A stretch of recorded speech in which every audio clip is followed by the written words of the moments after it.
Hello, welcome back. Don't miss this video. This is a brief but very effective communication on type 1 diabetes by Ms. Rebecca Vitale, a second year medical student from Yale University, United States. She was on a brief training course with us in India and presenting to a group of type 1 diabetes subjects. Those with type 1 diabetes and parents with type 1 diabetes kids. Don't miss this highly inspiring and motivational lecture by Ms. Rebecca Vitale. Here you go. Dr. Jothydev said, I am a medical student in the US, so I still have several years left before I become a doctor, but I am on my way. And I would like to work with diabetes, and so I'm going to tell you my story of when I was diagnosed and how I've managed my diabetes since then. So I was diagnosed in 1995, a little less than 1 week before I turned 7. I had a first cousin with type 1 diabetes, and my mother had had a cousin with type 1 diabetes who had passed away very young. And so we knew that we had it in the family. And my parents had noticed that I started drinking a lot of water, that I was always thirsty, and they were nervous because they knew of the type 1. So they brought me to the doctor, and they didn't tell me what the appointment was about. I just went to the doctor's office. They found out that I did have diabetes, and I went to the hospital the next day. So this is me the day that I came home from the hospital. So I was clearly not too excited about my new diagnosis. In the US, diabetics are no longer hospitalized when they're diagnosed unless there's a very severe event. But this was 16 years ago, so all diabetics went to the hospital to stabilize the blood glucose and to do all of the education for diabetes. So my mother stayed with me in the hospital, which made it a little easier. But I was really, really scared of needles as a child. Whenever I had to get a vaccine, I would cry and cry. And so this was pretty terrible for me because they had to do the blood sugar checks, lots of injections. So it was really difficult for me to get used to this.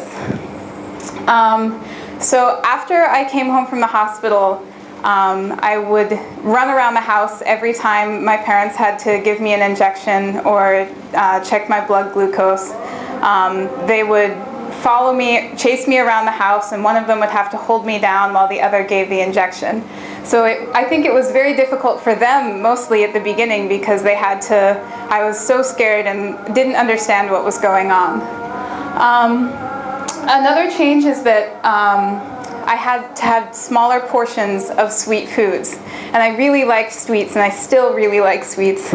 So it's difficult for me. And so the portion that they were allowed to give me was 1/2 cup of ice cream and a 1-inch square piece of cake. And so for my birthday, this is me at my birthday. I was very shocked at how small my piece of cake was. I was very unhappy. So my first regimen, when I was first released from the hospital, I had 2 injections per day of mixed regular insulin and lente insulin. I checked my blood glucose levels 3 times a day, before breakfast, before dinner, and at bedtime. And I had a very rigid diet of how much I was allowed to eat at every meal. So I had 3 meals a day with 60 grams of carbohydrates, and then also 3 snacks, 1 morning, afternoon, and bedtime with 15 grams of carbohydrates. So learning to count carbohydrates was really difficult, and of course, when I was first diagnosed, my parents did most of it. But that was one of the big challenges at first, was learning how much all of the different foods had and what I could eat and at different times of day, and then at every meal to measure things out and make sure I was eating the right amounts. But I was very lucky that I started doing that so young, because now it's very easy for me to count carbohydrates. It's sort of second nature. I don't have to think about it as much. The other challenging thing was mixing the insulin in the syringe. It's a very complicated process. You have to inject air into one, and then inject air into the other, then draw out one, then draw out the other. Again, that's something my parents did for me when I was young, but that I slowly learned to do as well. So because I was so young when I was diagnosed, and you guys are all facing the same thing, you have to be careful about scar tissue because it can build up over time. You need to make sure you're rotating the sites where you do your injections and check your blood glucose. So we always did my morning injections in the leg and my dinner injections in the arm. And then every day we would switch off. One day we'd do everything on the left side, the next day everything on the right side. And so that way we were always rotating and we didn't get too much buildup of scar tissue in one area. I was really bad with needles, really bad. And so my parents developed a system to help me adjust to it and become better at accepting it. And so for every blood sugar check or injection where I didn't cry and they didn't have to chase me around the house, I would get 1 point. And I would accumulate these points over time. They would add up. And then after I got a certain number of points, I would get to go pick out a book at the bookstore.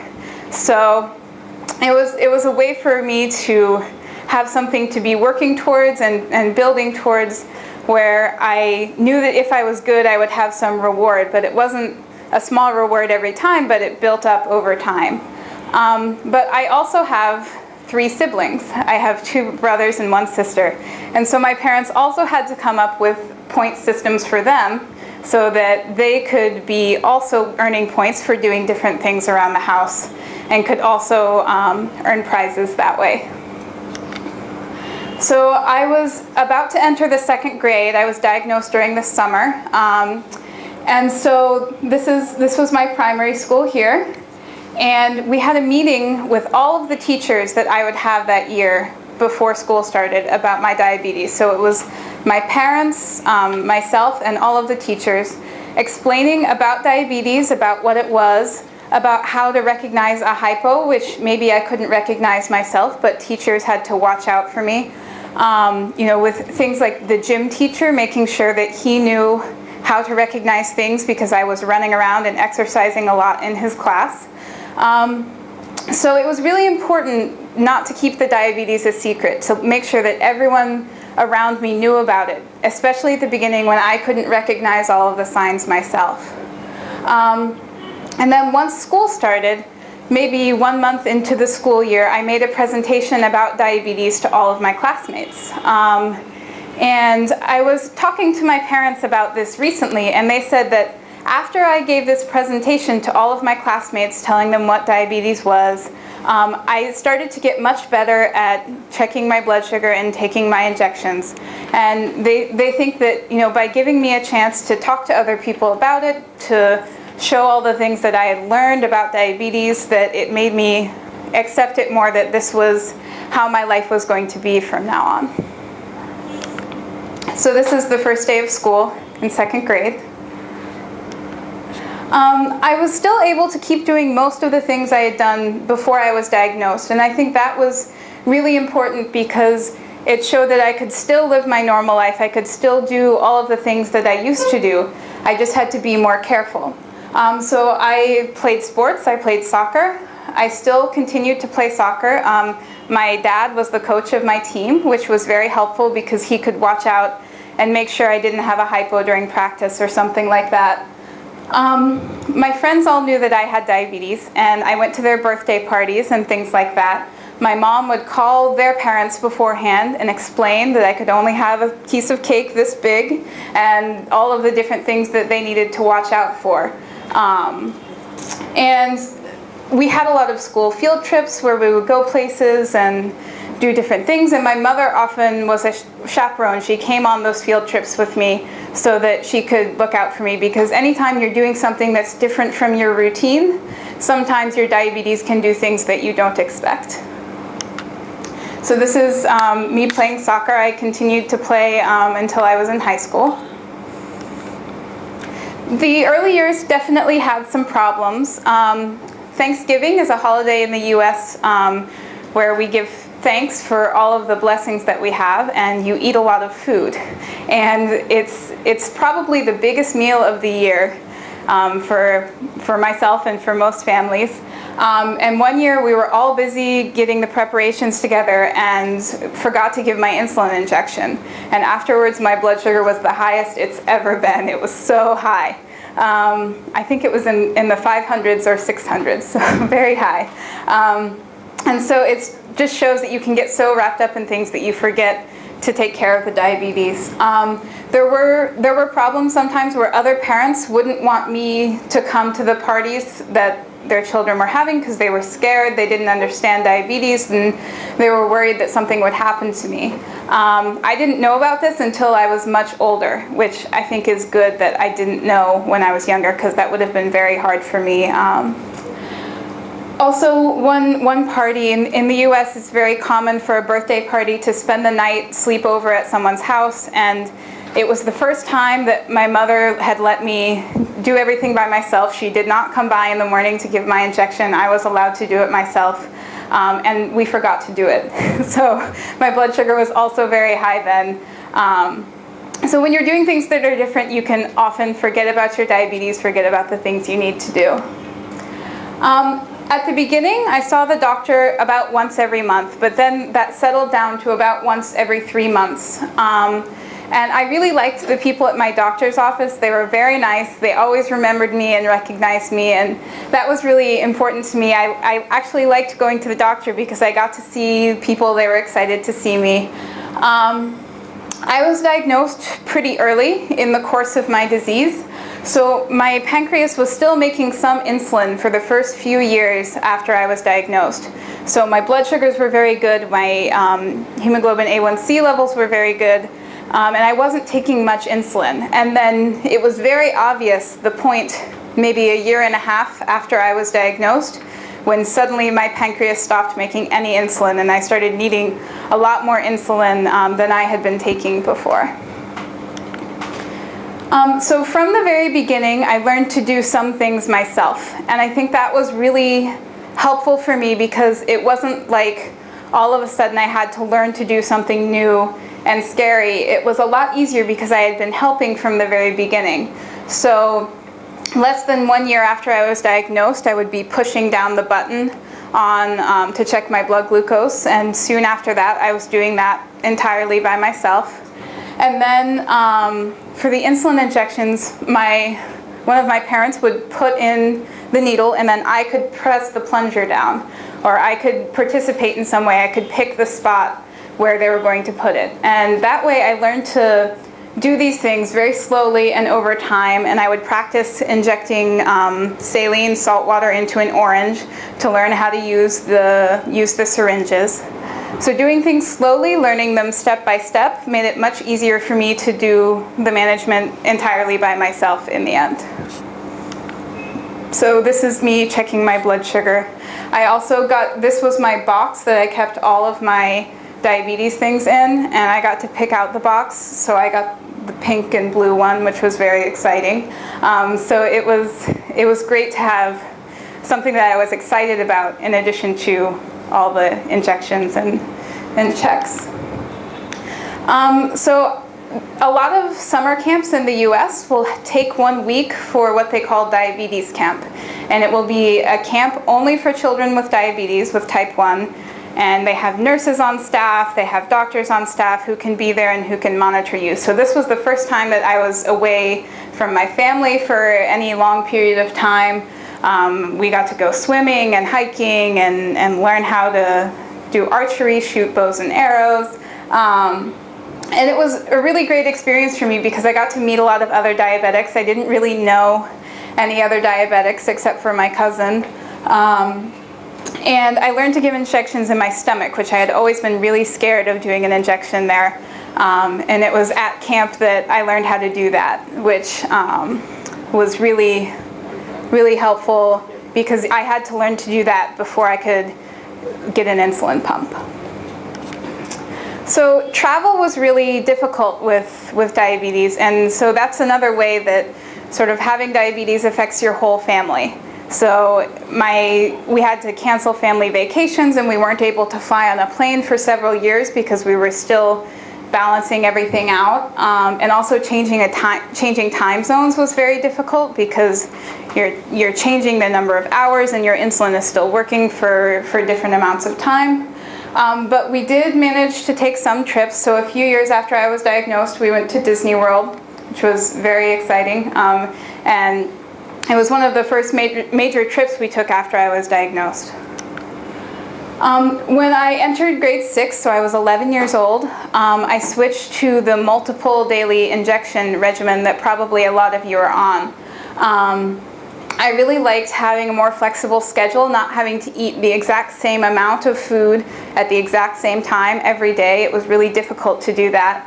And to be able to give my insulin a little closer to the meal than I had before, because I switched from human insulin to this analog insulin called Humalog, which you can give only 15 minutes before you eat instead of 30 minutes before you eat.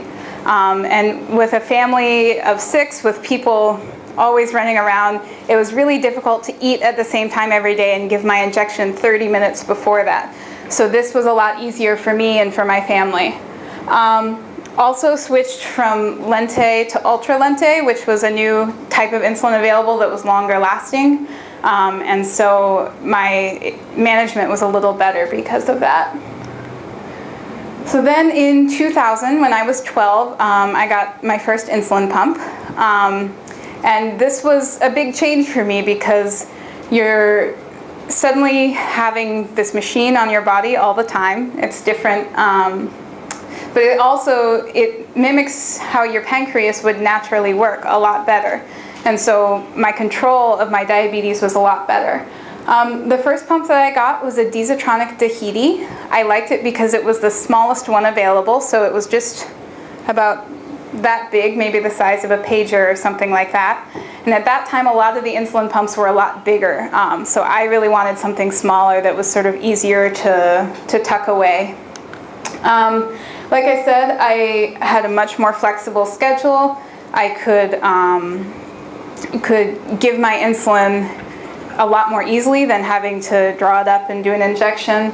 I could vary the times of my meals more. And also, as I mentioned earlier, you can reduce your rates, or you can totally shut down your insulin pump for a certain amount of time. So if you know you're going to be exercising, you can turn off the insulin so you won't have a hypo. So this is a picture not long after I started wearing the pump. I'm with my sister, but you can see the pump here. I wore it on my belt just like a pager. After getting the insulin pump, it was also much easier to travel. And so for the first time, we were able to do international travel. And my family had lived in Paris when I was young, and we hadn't been able to go back and visit. Now that I had the insulin pump, it made it a lot easier. So in 2001, we traveled to France and Scotland, which are the places that my family used to live. Unfortunately, I forgot the insulin in the United States. It was in the fridge at home, and when we arrived, I was going through customs and my pump ran out of insulin, and I went to change it and realized I didn't have any. So I'm very lucky because my dad's a doctor, so he was able to go to a pharmacy and get me some more insulin, but had that not been the case, it would have been really difficult. So now every time I travel, we hang a sign on the door, don't forget the insulin. Even now, you know, I'm 23 years old, and if I'm home, my mom still hangs that sign on the door before I leave. So these were some vacations. I'm with my siblings here on the Eiffel Tower in Paris, in Scotland with my brothers and sister. In 2003, the FDA, which is the US government body that regulates medication, withdrew the approval for the Tahiti pump. They had had some problems where it didn't give the amount that you asked it to give, and people were having a lot of problems and getting sick. So the Tahiti was recalled, and I had to get a new insulin pump. So that was a little stressful, trying to figure out what to do next and where to switch. So I switched to Animas, which is the same company that I'm with today. So this was the pump that I originally got with them. It's the IR1000.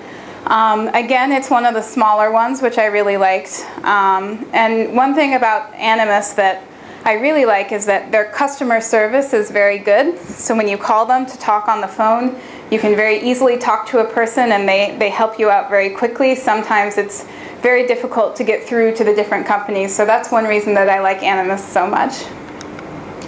As a teenager, my control got a lot worse. I spent about 3 weeks away from my family in 2002 at an academic camp, and it was during this time that I realized I could get away with not checking my blood sugar, that if I didn't check my blood sugar, nothing bad happened right away. And so I started checking a lot less than I had when I was younger. And so for the next 4 years when I was in high school, my HbA1c levels were a lot higher, in the 8s or 9s. And with the insulin pump, it's a lot easier to achieve good control, but I still wasn't in very good control, even though I had the pump, because I just wasn't checking my blood sugar. And I think that that's something now that I realize that when you check your blood sugar, that's the only way that you know what's going on with your body. You can have feelings and you think you're high, you think you're low, but until you check your blood sugar and know what that number is, you don't actually know what's going on. And it's your only way to see what's going on in your body. So I think it's really important to test as frequently as you can, because that way you actually know what's going on. So I had, very normal teenage years. I got to spend time with my friends and go to parties, all of those things. I went to senior prom, which is it's a big celebration dance before you graduate from high school. So I'm wearing my insulin pump here. You can't see it, but and because of my diabetes, I also got really interested in science at a young age. I think I was really curious what was going on with my body. Why was this happening to me instead of somebody else? And so when I started high school, I started doing research in a lab at the local university on the autoimmune process that leads to type 1 diabetes. So I was able to present at several national and international competitions. So this is at a symposium in Japan, and here in the US at the International Science Fair. And so I think that the reason I'm interested in science and interested in medicine now is because of my diabetes.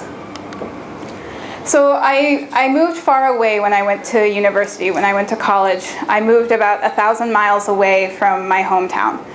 And that was really difficult, to start doing everything on my own. I had been doing my own injections and inserting my insulin pump and all those things for many years, but it was more difficult to do all the ordering of my supplies, make sure that all of my prescriptions are up to date and being filled properly. I also had to find a new doctor, which is difficult when you move. You have no idea what a doctor is going to be like until you try it out, so that was difficult. Also, I was living in the dormitories and had a meal plan in college, so I wasn't really in control of what I was eating every day. Wasn't sure what the carbohydrate counts were for different foods. Sometimes there can be sort of hidden carbs that you don't expect to be in something, so your blood sugar is going higher. Also, meeting a whole new group of people, and who needs to know that you have diabetes? Who do you tell? How do you make those decisions? Was difficult, and I personally have never felt like I should keep the fact that I have diabetes from someone. I think you should tell everyone, maybe not if you've only met them once or twice, but once you start to know somebody better, it's an important thing about you that's important for people to know. But during college, especially at the beginning, my A1C levels were pretty high. But I was still able to have, sort of a normal life, went to the beach with friends, things like that. So the diabetes was a part of my life, but it never kept me from doing anything that everybody else was doing. So as I mentioned, the dining hall food can be really difficult. You never know what they've used. Maybe some sauce has honey in it or sugar that you weren't expecting. But I also joined the College Diabetes Network, which was a group at my college of type 1 diabetics. And we would meet. It was good to have support from them. And a part of this program was also this mentoring program where you as a type 1 diabetic were paired with a younger child who had been newly diagnosed, you would do things together, talk about things, and I think it was good for them and their families to see that even if you have diabetes, that doesn't mean you can't do anything. You can still do everything that you wanted to. I did not exercise regularly enough in college at all, but still, my HbA1c was usually in the 7s, which was okay. I'd still like it to be better.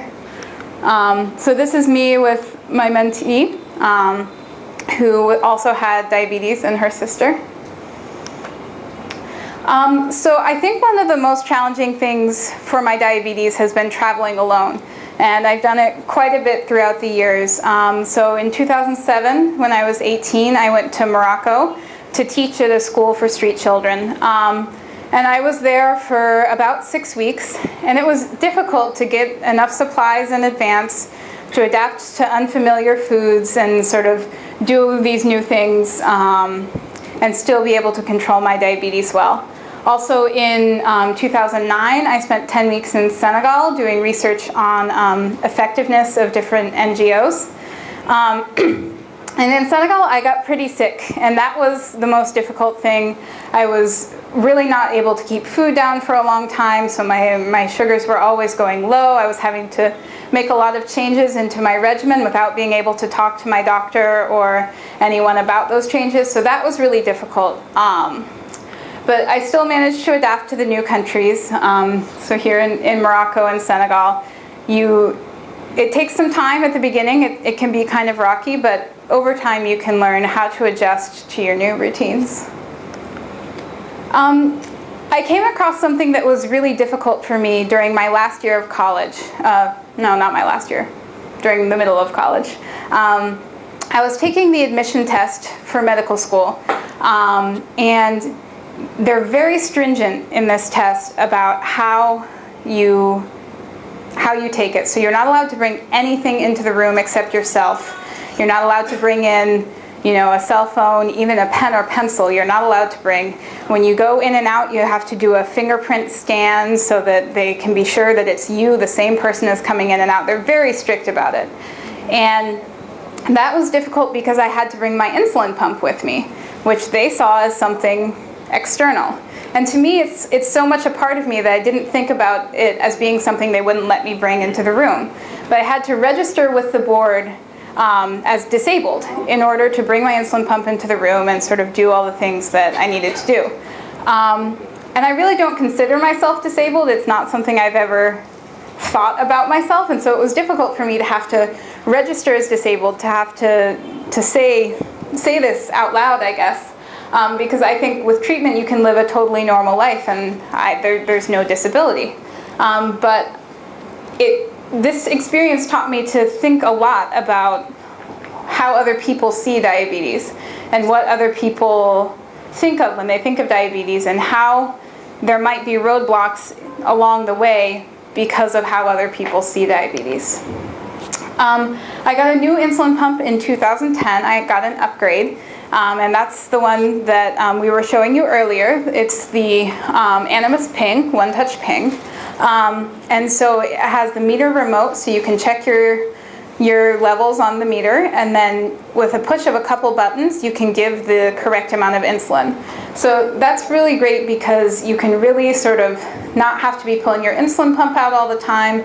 It's a lot easier, and it gives me no excuse not to do the right thing.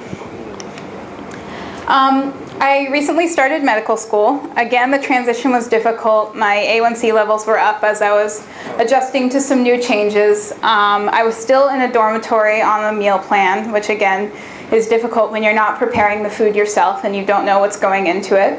I did start exercising more regularly because there was a gym in my building and I had no reason not to. And in medical school, I started learning a lot more about diabetes, learning about what can happen to you if you don't take care of your health with type 1 diabetes. And so that has been a good motivator for me to say, I don't want this to happen to me, so I really need to take care of my health. So this is at my white coat ceremony, which is the ceremony that at the beginning of medical school with my parents. So currently, I think there are 3 parts to your life with diabetes. You have your diet, your exercise plan, and your medication. So for my diet, I eat mostly vegetarian, some fish, some chicken. And I'll have a lot more control this year when I return to the US. I won't be in a dormitory anymore. I'll be cooking for myself. So I think that's going to help a lot to be able to know what's going into my food and choose what I'm eating every day. I try to exercise several hours a week, a little bit every day if possible. The place that I'm moving to is 2 miles away from school, so I'll be walking or running or biking in between there every day. So I think that will be a lot better for me. With the medications, my medication regimen is really good. I'm not always good at taking my insulin 15 minutes before I eat. So that's something that I'm always trying to work on. Sometimes I don't take it till after I eat. Sometimes I don't take it until in the middle of my meal. So these are things that, you know, just by doing that one thing and changing that habit, I know that I can be a lot healthier. So I've been here in India for almost 10 weeks now, and I've had some challenges, but overall it's been very smooth. So I have had some difficulty in estimating the carbohydrate counts of different foods because they're foods that I wasn't used to eating when I was growing up. And also, you guys eat more carbs here than I'm used to in the US. So I'm using more insulin. I'm needing to adjust to eating more carbohydrates while I'm here. Not able to exercise as regularly because my routines are different and I don't have, you know, access to a gym and things like that, but trying to work in sort of small pieces of exercise to my everyday life. So always taking the stairs, trying to walk more, things like that. I've been lucky because I haven't been sick since I've been here. I haven't had any problems with, you know, keeping my food down, anything like that. So that's been really lucky. So I've learned a lot about diabetes since coming to India, from working with Dr. Jothydev and seeing how diabetes is managed here. I've also been able to travel, which has been really great. I've gotten to see a lot of this beautiful country. I thought I'd go through here. I don't know how interesting this will be to you, but to look at all of the changes that have been made to my diabetes by different doctors. So I started off the first 4 or 5 years, I was taking insulin via syringe, and then I switched to multiple daily injections with a syringe and insulin pen. And then in 2000, I switched to the insulin pump. And then in 2003, I started on the Animus insulin pumps, and I've had several of those different ones over time.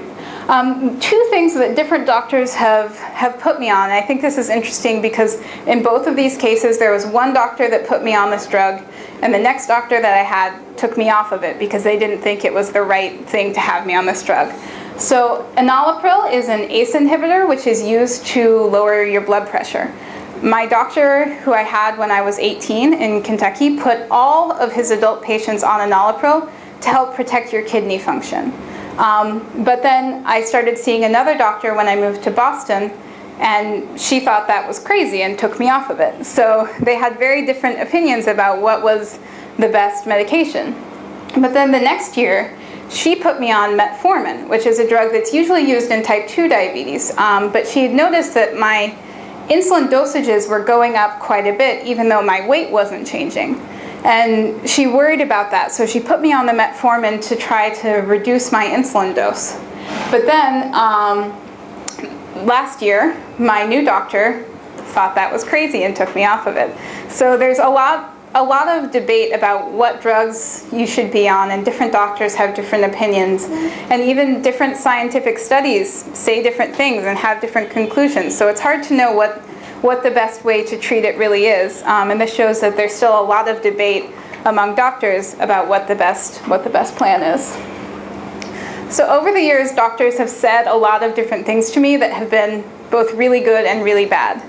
So I'll start with the worst thing I think a doctor has ever said to me, which was when I was first diagnosed. She said, "They're doing a lot of research on diabetes right now. You'll probably only have diabetes for 8 to 10 years. They'll have a cure in 8 to 10 years. And this was in 1995, so 2005 passed and still no cure for diabetes. So I think that she was trying to be encouraging and to say, you know, you might not have to live your whole life with this because there's so much research going on. But I think it's really a bad practice to give people promises when you don't know what's going to happen. Because when it came around that I had had diabetes for 10 years and there was no cure, it was kind of upsetting to me because I really had believed her that this would be temporary. And I think that you have to accept that when you get diabetes, that's how your life is going to be from this point on, and you learn to adjust to it, and then you move on and keep doing what you want to do with your life. Another doctor once said to me, if you don't take better care of yourself, you're going to lose a limb. And that is one thing that can happen with diabetes, but it felt like a threat to me, and I really responded badly to it. So I think that doctors need to know their patients and know what's going to motivate them and what's going to just make them angry. And this was something that just made me angry. Something that a lot of people have said to me, and it's kind of what I'm saying to you today, is you're just like any other kid. Diabetes is not going to stop you from anything that you want to do. And that is true. Diabetes hasn't limited me from doing anything that I wanted to do in my life. But I think that when I heard this statement, part of me said, okay, well then I don't have to check my blood sugar. I'm just like any other kid. I can do whatever I want. And that's not true. Your health still needs to be a priority, and you need to think about your diabetes, but it shouldn't limit you from doing what you want to do. And this last one, a doctor who knew me very well knew that I was very interested in science, and she said, treat your blood glucose records like a data set and just analyze it like in a scientific way. And that, to me, it was something that showed that she knew me, she knew how to motivate me well, and that I really responded to that. So that's something as I start my training in medicine, I like to think about that and to think about that I should be like that. I should listen to my patients and know what's going to motivate them and not just treat everybody in the same way. Diabetes can seem like an impossible fight, and it can seem like you're always straining and always pushing and nothing's ever moving. But I think that I feel like diabetes is a very serious illness and you need to take it seriously. But it's totally manageable today. We have all of the tools to manage diabetes so that as a diabetic, your life doesn't have to be any shorter than anybody else's. You can still do the things you want to do. It sparked my interest in medicine. It's made me into the person that I am today, so I can't imagine what my life would be like if I didn't have diabetes. I wouldn't be the same person. I wouldn't be doing the same things with my life, so it's hard to know what my life would be like. The biggest thing that I believe, and I think the bottom line of what I'm trying to say is, don't let diabetes limit you. You can do whatever you want, but you have to prioritize your health. You have to think about your health first in everything that you're doing. And I think that's the most important thing. Thank you.